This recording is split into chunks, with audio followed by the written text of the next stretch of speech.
Interview à domicile. Nous sommes justement au domicile du pasteur Ludovic Passy, visionnaire du tabernacle de la résurrection.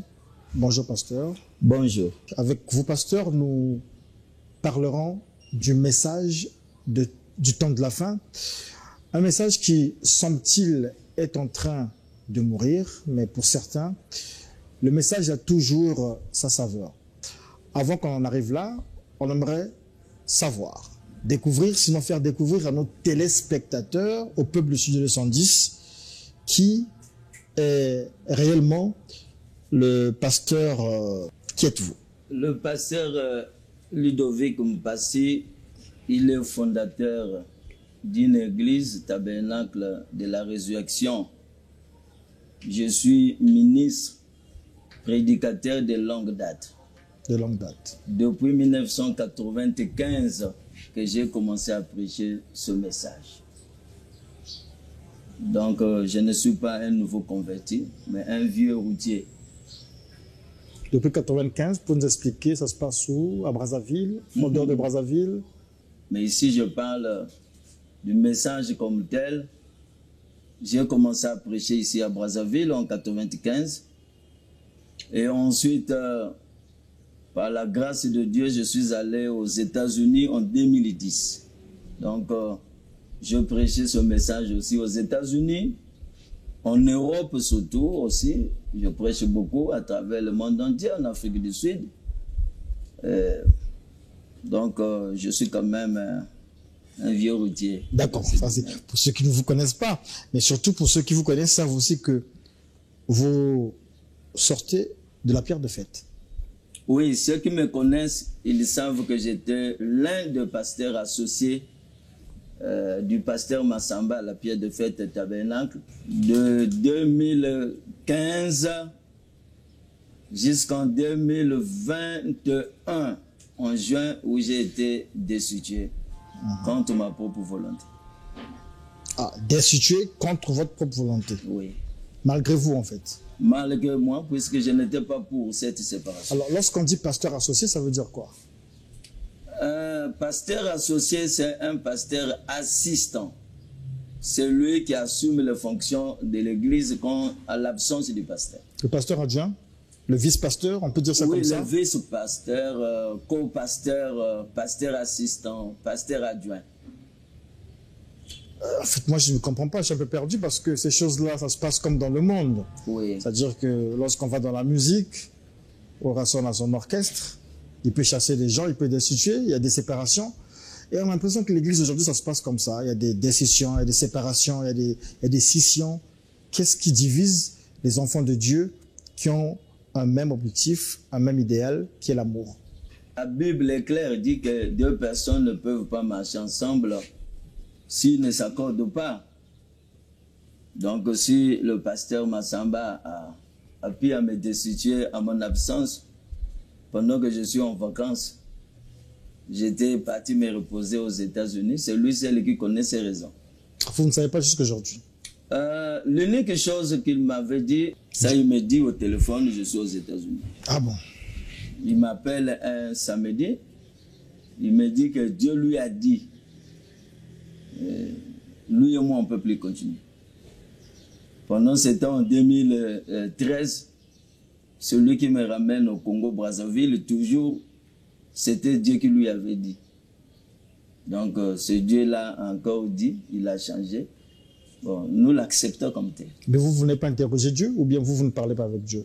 Bon, vous savez, moi, à mon avis, je le lui avais dit que c'était, je n'ai pas cru ça. Jusqu'à aujourd'hui, je peux dire ça aussi à Télé Congo, je n'ai jamais cru que c'était Dieu qui lui avait parlé.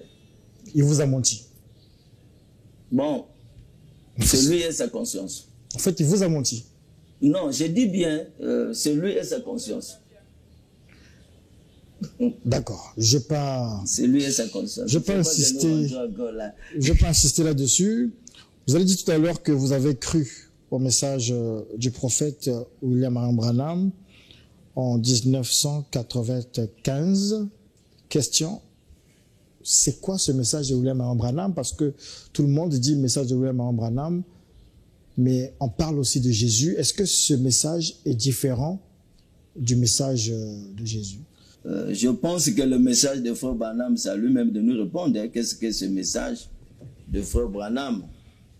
Dans la foi de Marie, au paragraphe 29, c'est l'une des prédications que le prophète a prêchée.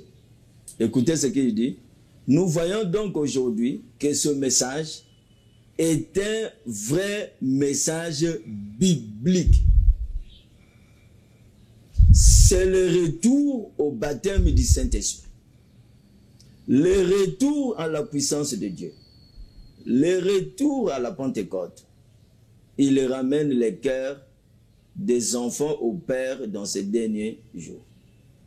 Donc le message de Frère Branham, c'est un message, un vrai message biblique. Ce message est venu pour éclairer la Bible. Oh, donc non, la Bible n'était pas éclairée. Oui, cette Bible est écrite en énigme. Il est écrit même, Dieu a dit à Jean, quand il voyait le livre, la révélation sur l'Apocalypse, Dieu lui a dit, scelle ces livres, scelle-les, pour empêcher que les gens ne puissent pas y pénétrer quand on scelle quelque chose. Ça veut dire que les énigmes, la Bible, ce sont des énigmes. La Bible est écrite sous forme de paraboles, sous forme d'énigmes, sous forme prophétique, et il fallait un prophète dans ces derniers jours où Dieu est en train de clôturer avec l'histoire de l'humanité. Quelles sont ces énigmes-là? S'il s'agit d'énumérer ces énigmes, je vais vous dire que toute la Bible est écrite sous forme de symboles. Est-ce que ces symboles, est-ce que ces énigmes, ce sont ce que on appelle dans le jargon du message du temps de la fin, les 7 sceaux? Bon, les 7 sceaux font partie du livre de l'Apocalypse. La Bible, ce n'est pas seulement l'Apocalypse. La Bible, c'est de Genèse à l'Apocalypse. Peut-être que la quintessence, les fondements de ce message-là, c'est dans l'Apocalypse, peut-être? Non, je ne peux pas dire cela, puisque nous croyons que le prophète Branham a interprété toute la Bible. De Genèse. Alors, si vous nous dites que la Bible, ce sont des énigmes, des paraboles, on va donc à la Genèse, on laisse l'Apocalypse. Oui. Là-bas, on nous dit que Dieu a créé le monde en 6 jours. Oui. Il s'est reposé le 7e jour. Oui, le 7e jour. Ça prendre au premier degré comme ça, ou bien c'est un code, c'est un message codé? Bon, c'était une réalité, mais qui a une autre signification. C'est-à-dire, c'est ça qu'on cherche. Dieu se reposa le 7e jour. Pourquoi il ne s'est pas reposé le 6e jour? Mais il se reposa le 7e jour, après avoir créé l'homme à son image et à sa ressemblance. Dieu se reposa. Vous voyez, là le prophète dit il se reposa en Adam, parce que l'homme c'était le lieu du repos de Dieu. Ça, les théologiens ne peuvent pas en savoir. Vous comprenez? Donc Dieu se reposa en Adam. Expliquez-nous ça. Mais j'ai expliqué, l'homme est le lieu d'habitation de Dieu. L'homme est le lieu d'habitation. Vous ne citez qu'Adam, vous aurez dû dire Dieu se reposa en Adam et en Ève. Bon, quand Dieu se reposa en Adam, Ève c'était l'église. C'est Adam qui est le patron, le chef. C'est Adam.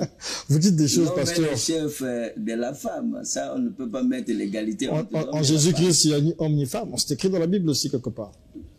Bon, si vous prenez cela comme tel... Non, je ne prends pas comme tel. C'est écrit dans la Bible. Ce que vous dites, c'est écrit dans la Bible. Je dis, je ne peux pas contredire cela du fait que la femme qui reçoit le Saint-Esprit et l'homme qui reçoit le Saint-Esprit, tous ne sont pas différents. Et la même Bible continue, il dit il n'y a ni blanc, ni grec, ni juif. Ça ne veut pas dire que le juif n'existe pas. D'accord. Ça ne veut pas dire que le blanc n'existe pas. Mais ici, on parle que quand nous recevons le Saint-Esprit, il n'y a plus de racisme ou de différence, de mépris à l'un ou à l'autre. Il y a l'égalité entre l'homme et la femme quand nous recevons le Saint-Esprit. l'égalité au niveau de la croyance, mais pas au niveau des fonctions. Il y a des choses que l'homme peut faire que la femme ne peut pas faire. D'accord. Je vais vous montrer ceci. Oui. Les téléspectateurs vont voir aussi, en même moment que vous. Vous pouvez regarder. Oui. Fâchez-vous comme vous voulez, je m'en fous.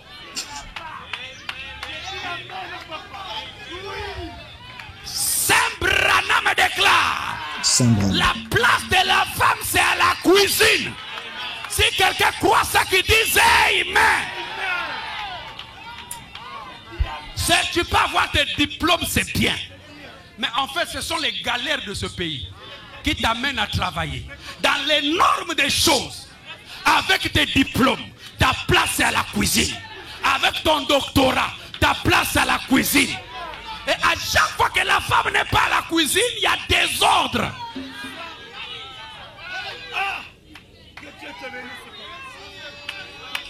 Oh, mais il y a des sœurs qui ne peuvent pas rester longtemps à la cuisine parce qu'elles ne connaissent pas préparer. Bon, la place de la femme, c'est à la cuisine. C'est une vérité, mais pas toute la vérité. Comment ça? Tu ne me diras pas que la place de ta femme n'est pas à la cuisine. Moi, je ne dis rien, c'est vous qui dites vos choses ici. À moins que tu me dises que ta femme ne prépare pas pour toi, tu vas tout le temps dans le restaurant. Et la place de l'homme, c'est où? La place de l'homme, c'est là où Dieu l'a placé. Ah, donc Dieu a placé la femme à la cuisine. Dans la volonté parfaite de Dieu, Dieu ne voulait pas que la femme travaille.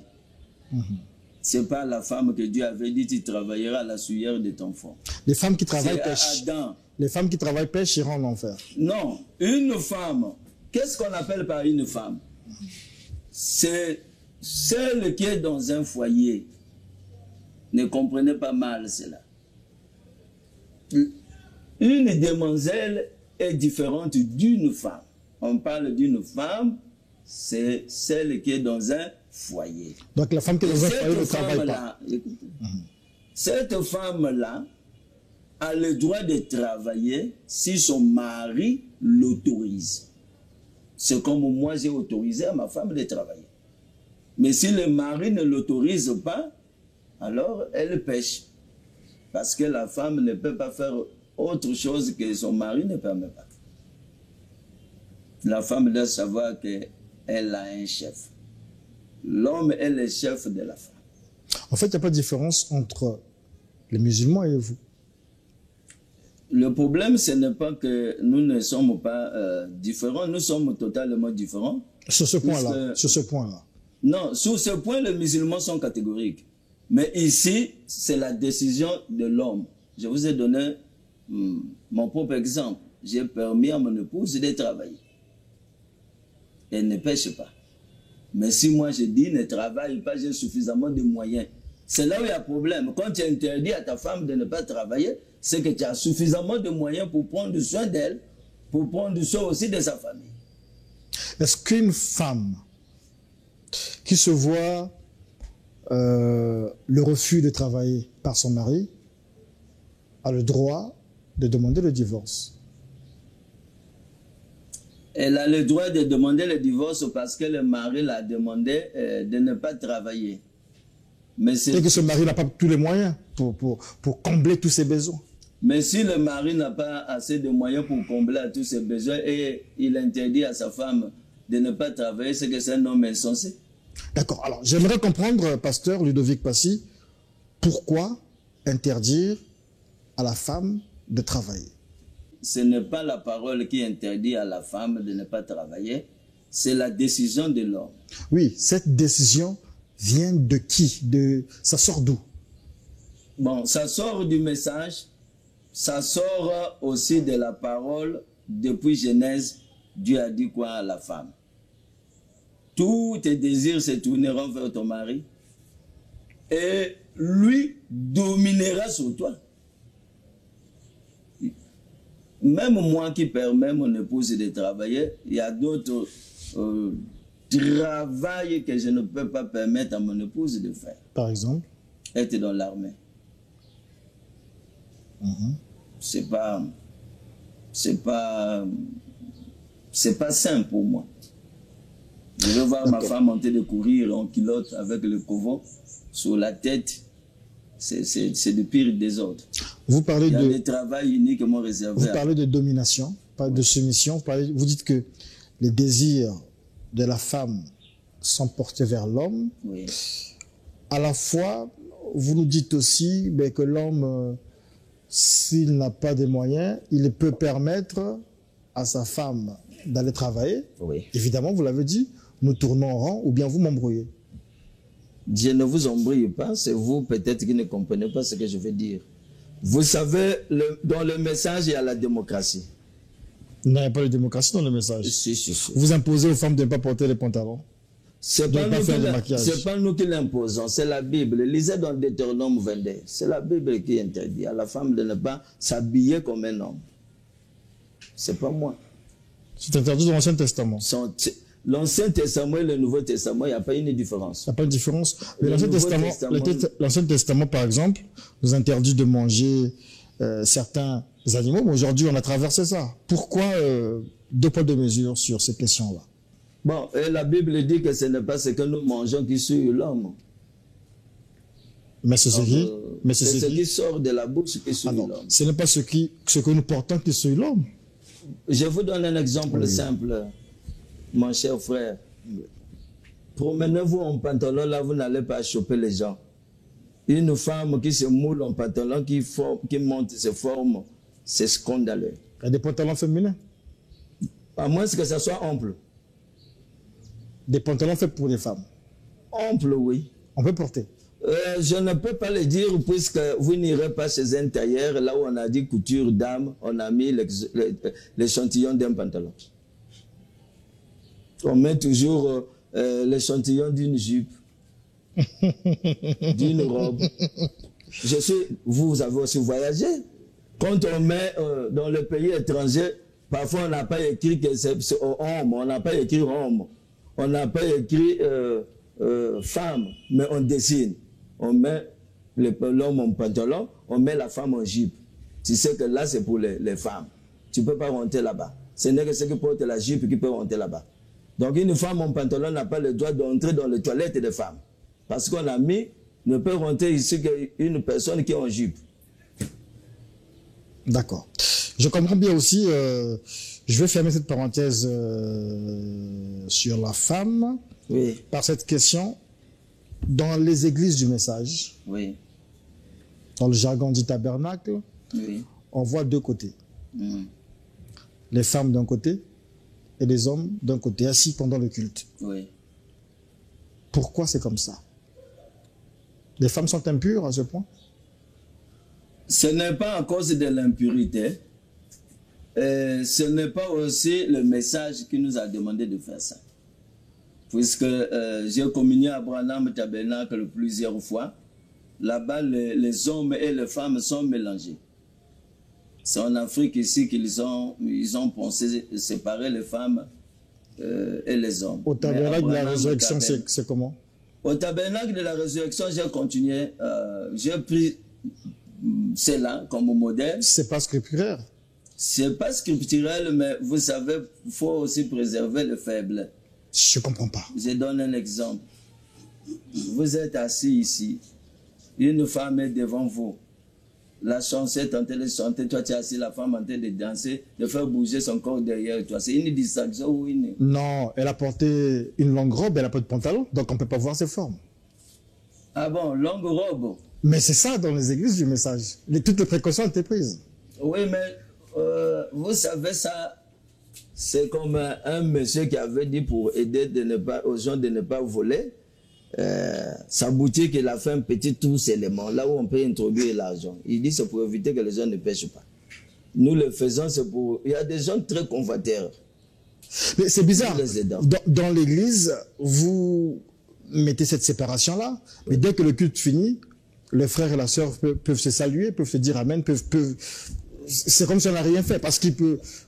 Non, voilà. Vous savez que dans l'église, nous devions aider tout le monde à avoir des pensées pures, tourner vers Dieu, tourner vers l'adoration. Et Et dehors, on ne s'occupe pas de ça. Parce que dehors aussi, on aurait dû dire, quand le culte finit, chacun prend sa route. Ok, je veux donc m'inspirer de la Bible. D'accord, on va là vérifier. Ah oui. Je veux m'inspirer de la Bible. Dans le temple de Jérusalem, les femmes étaient ailleurs, les hommes aussi étaient ailleurs. On ne les mélangeait pas. Non, tout à l'heure au début, vous m'avez dit que non, moi, ça n'a rien à voir avec la Bible. Non, je n'ai pas dit. Ça n'a rien à voir avec le message. Avec le message. Pas la Bible. Bon, le message, c'est un éclairage de la Bible. C'est ce que vous nous avez dit tout à l'heure. C'est la raison pour laquelle je vous ai dit que le prophète Branham, lorsqu'il a créé les Branham Tabernacle, les femmes et les hommes s'asseyent ensemble, mélangés.